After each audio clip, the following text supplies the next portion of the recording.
I just feel like I'm gonna piss everybody off with this review. Camp Nowhere. Theater Camp tells the story of a camp full of misfit thespians who feel like the only place they fit in is at theater camp. The problem is, they are running out of funding and the camp is about to be purchased by some rich assholes. So wait, it's heavyweights? It's basically heavyweights with theater kids instead of fat kids? Okay, gotcha. The movie is based off a short that Molly Gordon, Ben Platt, and crew released during the early stages of the pandemic. So this film starts off in a funny place with the camp director falling into a coma after a strobe-induced seizure during a performance of Bye Bye Birdie, and her aloof vlogging crypto bro son, Troy, has to take over as the camp director. What up fam, coming at you live? Troy serves as a pretty funny foil for the theater kids as they don't understand him at all and he doesn't understand them.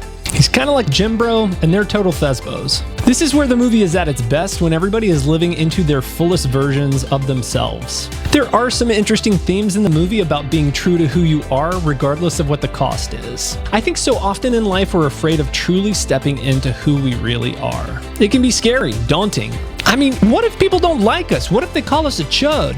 One of the more poignant things the film touches on is acceptance. So many people who are in musical theater are part of the LGBTQ plus community, and this movie makes that abundantly clear. Quick question, what's a straight play? There are musicals and then there are straight plays. So then what would be a gay play?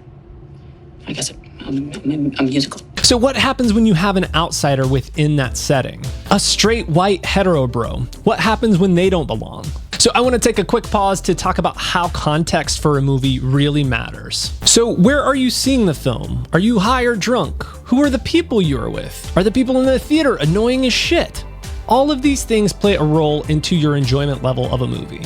So in this movie, I happen to be sitting next to a musical theater major, and he said after the film that much of the culture that was represented in the movie was very accurate. So much so that he said he actually had to come out as straight to his theater troupe. So his level of enjoyment actually helped me to enjoy the film a little bit more, to a point. So a lot of times for me, there's a moment in films where I have one of two reactions. It's, this is an amazing ride, let's keep going, or it's, this ride sucks, can I please get off? So about halfway through this film, I reached that can I get off now please point. So for me, it was a number of factors, one of which none of the characters really stood out as someone who I wanted to rally behind. It's no shade to the LGBTQ crew, but it's just the way the characters were written. There was none that I was actually rooting for. Ben Platt's character is an absolute donkey dick. I think that's what they were going for, but he was making everybody else around him miserable, including me. It's like he wanted everyone to share in his misery. I enjoyed him as an 83-year-old high schooler named Evan Hansen, but this movie didn't focus on his singing ability whatsoever. I think this film caters to a very specific niche. Theater kids. Now, I love going to stage plays and musicals. We try to go see about 3 to 6 per year depending upon what's out and what we want to go see. But that doesn't mean I understood all the intricacies and inside jokes for true theater nerds. So it feels like this film caters more to those who grew up in and around theater. So there are multiple musical theater references to things like Sweeney Todd and Wicked that I was able to follow well enough, but it's some of those quirky rehearsal rituals that were a bit lost on me. Basically, if you've never heard of Adele Dazeem, you've got your work cut out for you. Please welcome the wickedly talented one and only Adele Dazeem. So what is this film's identity, and does the story and comedy land? The setup for this film is that a film crew are doing a documentary on camp director Joan Rubinsky, but after she goes into a coma, they just decide to keep filming. So it's somewhat set up like a mockumentary. It's a funny enough concept, but one we've definitely seen before in 1995's Heavyweights, starring Ben Stiller, which in my opinion is far better and far funnier than this film. I'm feeling skinny, Tony! The Heavyweights just has so many funny one-liners. I'm not sure that this film knew what it wanted to be. We are told through visual text that this story is a documentary. However, it never plays out as such, save some herky-jerky, found footage camera shake that we get in certain scenes. They don't do talking head interviews of the cast a la The Office and Parks and Rec. There is no camera awareness from any of the characters, which makes it seem odd that they chose to frame this as a documentary.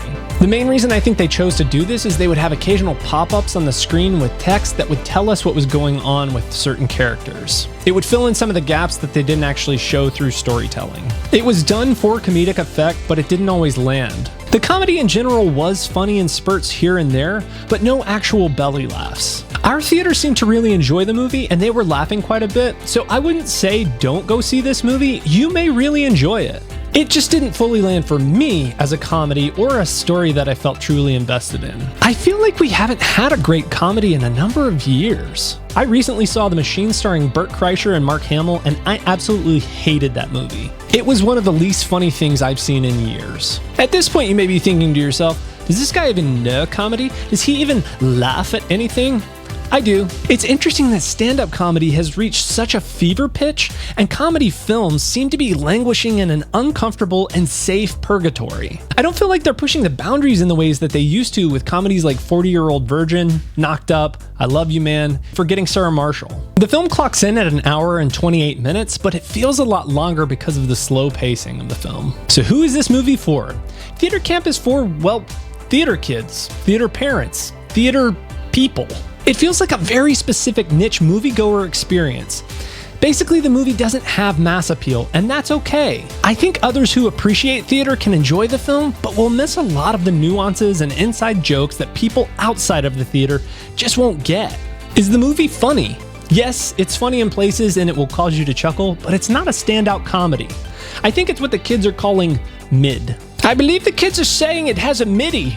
In the immortal words of Christopher Walken, this movie, it's fine. It's fine. The story does very little to elevate the material, and the work as a whole feels more like something you would catch on streaming. Sorry, Benny boy. I'm sure they worked really hard on this film, so I don't mean to needlessly shit on it.